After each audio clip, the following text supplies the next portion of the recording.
We mochten een impressie maken van de kunstmarkt, dit jaar genoemd de Kunstvladder. Georganiseerd door Minka Alberts, die met veel vrijwilligers de kunst weer aan de man bracht in Venray.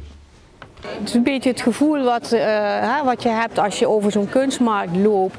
Dat je van de ene kraam naar de andere fladdert en van de kunst proeft, geniet en er ook dingen van meeneemt. En dan bedoel ik niet direct in kopen, maar meer in genieten en misschien wel inspiratie opdoen. En ja, dat voor mijn gevoel zegt dat het fladderen, de kunstvladder. Ja, het leuke is ook dat je met de kunstenaars in gesprek kunt en ook je uit kunt laten leggen hoe iets tot stand komt. En nou ja, kunstenaars kunnen hun passie kwijt en bezoekers die steken er wat van op. Die wisselwerking is gewoon ook wel typisch voor een markt. Ja. En ik kom hier nu voor het 7e jaar op de kunstmarkt.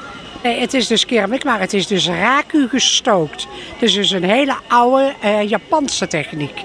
Het is een techniek van meer dan 300 jaar oud. Dat gebeurt dus in een primitieve buitenoven. Wordt de oven tot 1000 graden verhit. Haal ik met de tang eruit. Gaat het in de hout krullen en dan in het koud water. Voordat het dus in die oven gaat, doen we glazuur erop. En die gaat smelten met die 1000 graden. Verder kijken in jouw stand, dan zie ik ook hele aparte kunst. En het lijkt wel Sint-Anna of... Ja. Het is geïnspireerd door Sint-Anna. Denk, als je zo naar die foto's kijkt, dat Sint-Anna over 10 jaar zo eruit ziet, schat ik. Zou niet eerder opgeknapt gaan worden? Ik ben bang van niet.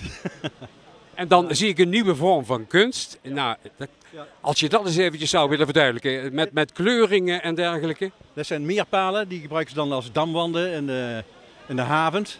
En dat zijn een beetje de afvalstukken die ik dan gebruik.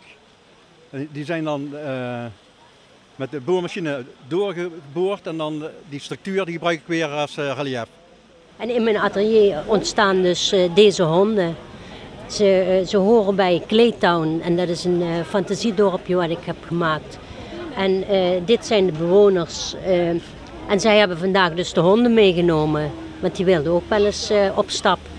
En dan maak jij die van specifiek ook van keramiek, zei je? Ja, klei. Gebakken klei, zeg maar, die ik dan daarna glazuur, waardoor ze dan al die kleurtjes krijgen.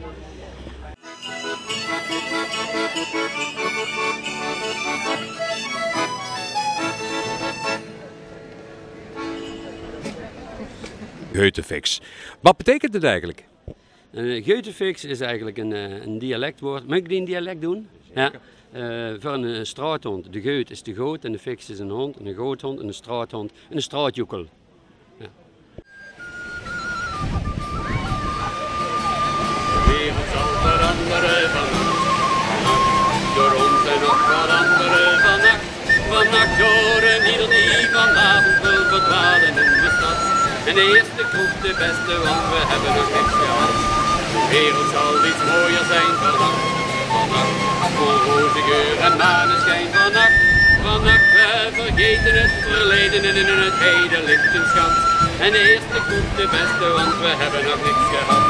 Ik drink ze leeg, want dit is het moment. En je weet vandaag niet zeker of je er morgen nog wat bent. Drink ze leeg, dan gaan we weer op pad. En de eerste kroeg de beste, want we hebben nog niks gehad.